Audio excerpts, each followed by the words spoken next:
Hey familia, how you doing? This is Luis. This is a preview of tomorrow, February 10th, 2020 Council Agenda. Again, I received it from Acting Deputy Chief Eric Lusa, Acting Deputy Clerk Eric Lusa, and for the time being, if you want to get on that list, the email is lusae001 at hartford.gov. And what he does is every time the Wednesday before the council meeting, when the agenda is created, he will email a batch email to everyone who's put on the list. So I'm not getting any preferential treatment here. It's just what they do. So again, his name is Eric Lusa, and the nomenclature normally for the city of Hartford is last name, and then the first initial, the first name by 0, and then numbers. It's kind of messed up, but it's, in this case, Lusa, L-U-S-A-E, as in Eric, 001 at hartford.gov. Just send him an email, say, could you include me in the agenda emails that you sent out. Today's agenda, or tomorrow's agenda, has 20 items. And you'll see as the season goes along, especially with the new council, that these will get more and more substantial. There might be days where you get not many, but for the most part, because you have so many things in committee and so many things coming out of committee and being reported on and so on and so forth, that it'll grow. So this one has a couple things that we haven't seen so far as far as types of resolutions that get put forth, so it's good to cover them. Of the communications brought in by the mayor, there's a bulk of them. 1, 2, 3, 4, 5, 6. There are 7 of the 12 that are requests to apply and accept monies from different funding sources. In this case, for specifically the Department of Health and Human Services. So if you can imagine, there's someone at Health and Human Services looking for grants out that the city of Hartford could apply for. So they apply for the grant. They're going to apply for the grant and hopefully receive it. But it's the council that can actually accept money for the city of Hartford. So as a proactive measure, then they request to the mayor, and the mayor puts in a resolution and requests to apply and accept monies from different entities. To apply for and accept $134,105 in grants from the NCAAA for the funding period October 1 to September 30th. And then it tells you what's it used for. It's to be used for elderly nutrition program administered by the Hartford Department of Health and Human Services. That's item number 5. They're all different. One is to help the Heart and Home Health Program. One is to help the Keep On Living program. So as you can imagine, there are a lot of these grants out there, and what you will call it, Health and Human. All the departments are looking for them, but once they find them and want to apply, normally they might apply, and then if they get accepted the amount, then you have to ask council. In this case, what Hartford does is, again, they'll do a resolution to apply and accept. This is great, except when it's monies for police.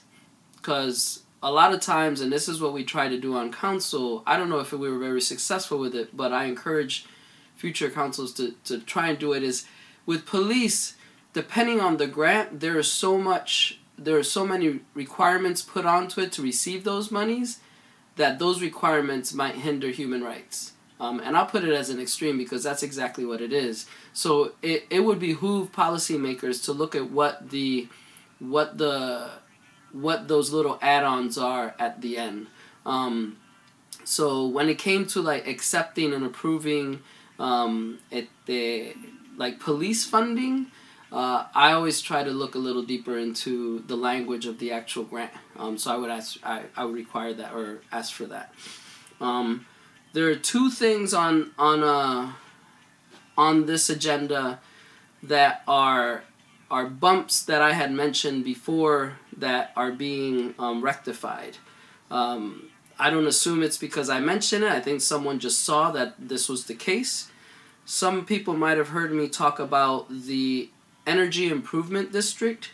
There was a resolution put forth to give the Energy Improvement Board, the Energy Improvement District Board, the power to hire someone to manage some contracting that they had to do with some energy providers in the districts. The problem, as we mentioned, was that their board was no longer, they had no board. Like, a majority of their board had already termed out, as stated by like the documents on the on the city website and everything. And going back a year to when, because they termed out in January 2019, we went back to January 2019, and since January 2019, there was no mention of anybody being appointed to this board. So today, for tomorrow, we have a resolution confirming the appointment of Carice Reynolds and Richard Shaw to the Board of Directors for Energy Improvement District. So they're adding to, and I think if we look at the documentation, item 4, it says, for the appointments of these two, establish, no, it just goes into, it just basically goes into the two people and who they are, but it doesn't speak anything to how many people there are and if this constitute a full board. But it's good to see. The other one is, we mentioned there was an item put forth to the Public Works, Parks, Environment, and something else committee, and we mentioned how they only had two members on that committee. Councilwoman Bermudez was on it at the very beginning of the council year, but they changed the time to a date that she couldn't do it, right? Like a time and date to one that conflicted with her own like schedule, so she couldn't be on that. So they never replaced it. So we talked about the problem with having two committee members on a committee, because you would you probably not get a quorum half the time if people, because a lot of times other stuff happens and people there's never been, except for me, 100% attendance on all these committees. So stuff happens. So, but more importantly, if there's a conflict between the two, then whatchamacallit, you would never get anything out of committee because it would be hung.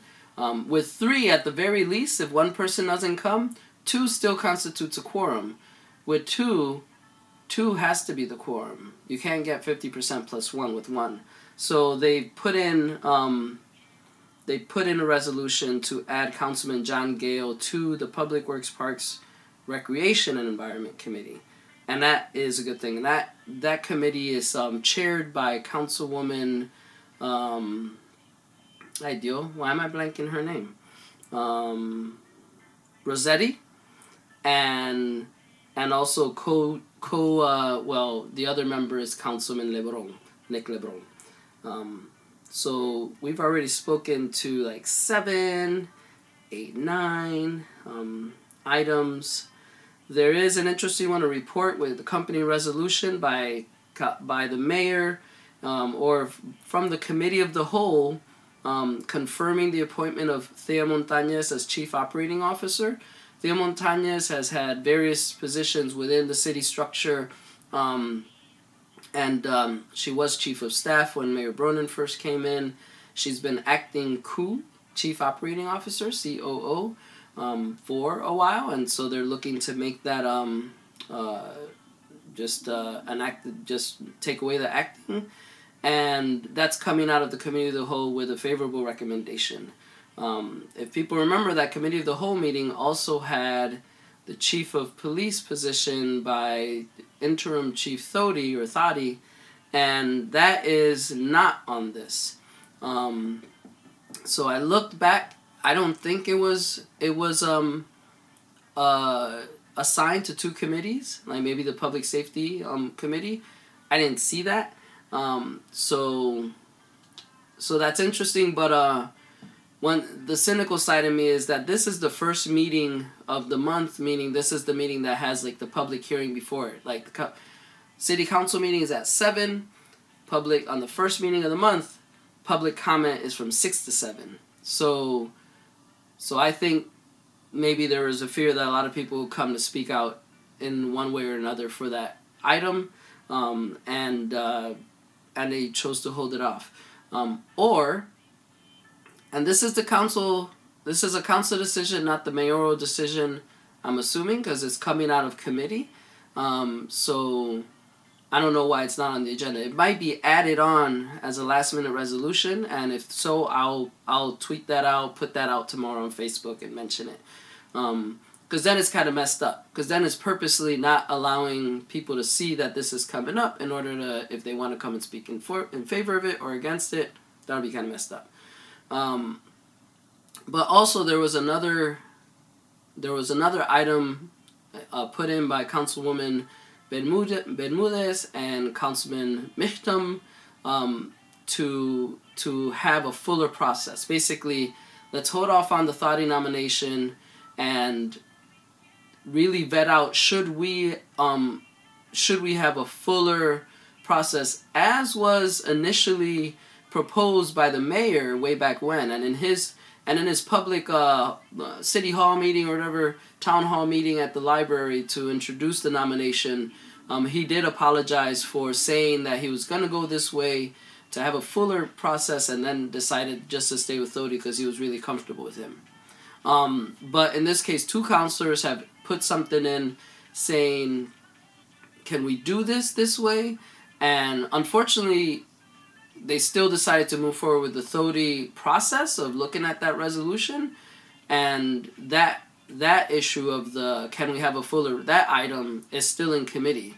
So the point will be moot unless they're actually holding off on presenting this until they see this. And I think that's a pretty good thing for the council to do. Like, hold off on this item, not act on it until this one is seen and thoroughly vetted out by the council and voted upon, because then if the council votes no, then they'll go this way. That vote was actually 5-2 to 1, 5, 6, 7, 8. One person, so that's 5 in favor of Thodi being the next chief of police, 2 opposed, 1 abstained, and 1 person was absent. Those are the 9 people. Keep in mind, abstentions are interesting because a lot of people, when it comes to appointments, they will abstain because instead of saying no, because they feel that the no is a comment on the person, and then they'll abstain, just saying, no, I don't think this was right. Like, I don't want to opine on this, but I'm not going to give it a yes vote. In this case, the 2 people that voted no, Bermudez and Michtam, I'm not speaking for them, I haven't heard from them, but I'm assuming they're doing this because they would like to see this other process happen before we go to Thodi. Not putting words in their mouth, but I think that's probably the way they're going. And that's that. There's an item here for item 11, with a company resolution authorizing a transfer of $34,722 from sundry non-operating department to the Register of Voters office for the primary on March 3rd, 2020.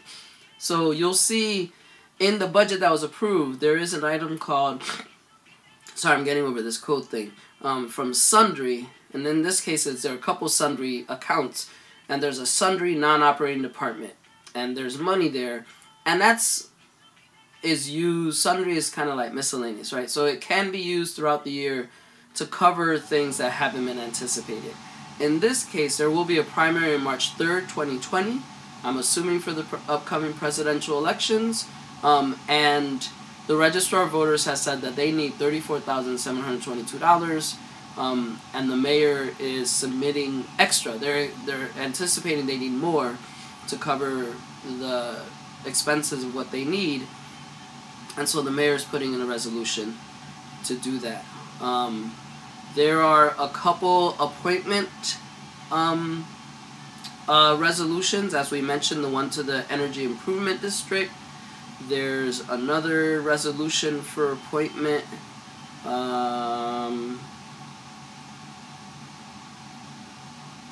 all the reports confirming the appointments of Rachel Aviles and Gary Chambers to the LGBTQ plus commission, and then there's another grant there. That's actually eight grants. Let me go up to the communications real quick. I think we're good. There is a resolution, actually resolution number 1, authorizing the city to enter into a lease agreement with New Singular Wireless PCS LLC for the use of city property for wireless installations. In this case, New Singular Wireless PCS LLC wants to use the roof of a school building to put up, a cellular tower. They will get into a lease agreement with the city for the use of that space for X amount of time. In this case, there is no money spoken about specifically. It just speaks to the permits that are needed, and they are looking to install a small cell node upon 6 city Hartford streetlights, and that's what it is in this case. The city property is 6 city Hartford streetlights, and yeah, but there's no money attached to it in this case, because they'll do the negotiations as a result of this resolution. There is a report regarding the ordinance making it unlawful for any person to sell or offer any flavored tobacco product. That's item number 14. I encourage you to take a look at that a little further because it's a substantial ordinance. But at the end of the day, it is kind of cut and dry with, let's see, the report.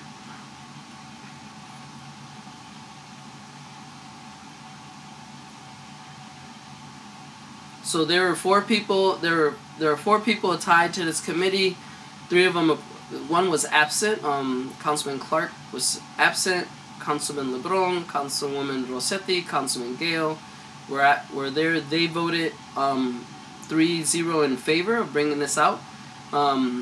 So Councilman Gale introduced some of the discussion that took place. These are good minutes. Councilman Gale brought a person in from the American Heart Association to discuss the health risks of flavored tobacco and vaping. Councilman LeBron discussed the genesis of this resolution. But he did mention it's easy for young people to switch from e-cigarettes and flavored tobacco to other products. Councilman Rossetti commented that these products are not what a majority of Hartford residents use and could be considered a problem in wider areas, not just city-urban issues. The sale of tobacco items is complicated and involves not just health officials but the state capitol. Currently there are 10 enforcement officers, and therefore legislating regarding Hartford smoke shops is not a huge lift. Wow. So the following action was taken. Chairman Lebron made a motion to postpone, which was seconded by Councilman Gale. There's no rationale for the postponement, so in this case, this item has been postponed to the next meeting. So what that means for this meeting, excuse me, I'm all sorts of up in here with my wonderfulness, is that this item is just, in this case, it's just a report. Here's a report of what we did, and currently is not being discharged to council for a vote of any kind.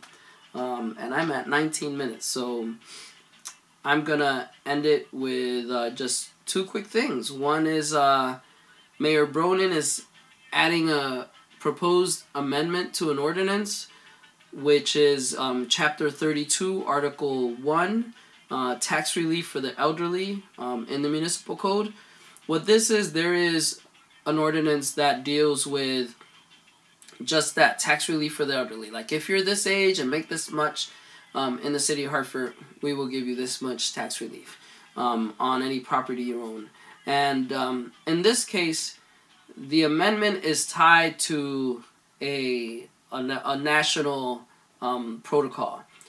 The national protocol moved up, meaning that it used to say like you need to have like 52,000. So they might have moved up to 54,000, right?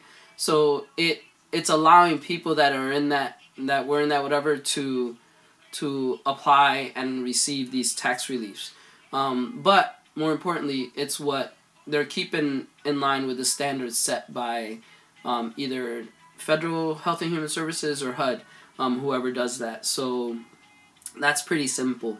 And the last one is and I'll do a single one on this because I don't understand it fully. It's a resolution that the City of Hartford Department of Development Services must develop and implement a process that will include a review and comments of affected NRZs as a part of the pre-application process in areas of planned development or new business in the City of Hartford.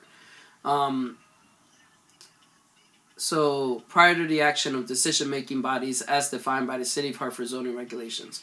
So I think in this case, the City of Hartford Zoning Board created a policy that for some reason does not include NRZs. So normally if you're building a big old building here, the local NRZs in Hartford and Boston, Cambridge, we don't have NRZs, but you in Hartford know the neighborhood revitalization zones each have their own body and they're created by statute. And so they get to opine. They're stakeholders from the community. They get to opine on the building of major developments in their catchment area. For some reason, people are reading the zoning regulation to kind of do that, and hopefully not in practice, but maybe in practice, development spaces have not, or developers have not gone to these NRCs to like fully flesh out what they're proposing. So in this case, this is Councilwoman Surgeon is putting a resolution together. And it's funny because it's a Hartford zoning regulation, it's not an ordinance. You can't, as a council, like say, hey, change this to say that. So they have to ask development services to require that language be put into the zoning board, and then the zoning board actually changes that. Other than that, it is, again, 20 items. And we went through it, 20 items, 20 minutes, 22 minutes, sorry. Listening to a little Osuna on the side, what? And with that, I bid you all adieu and adios.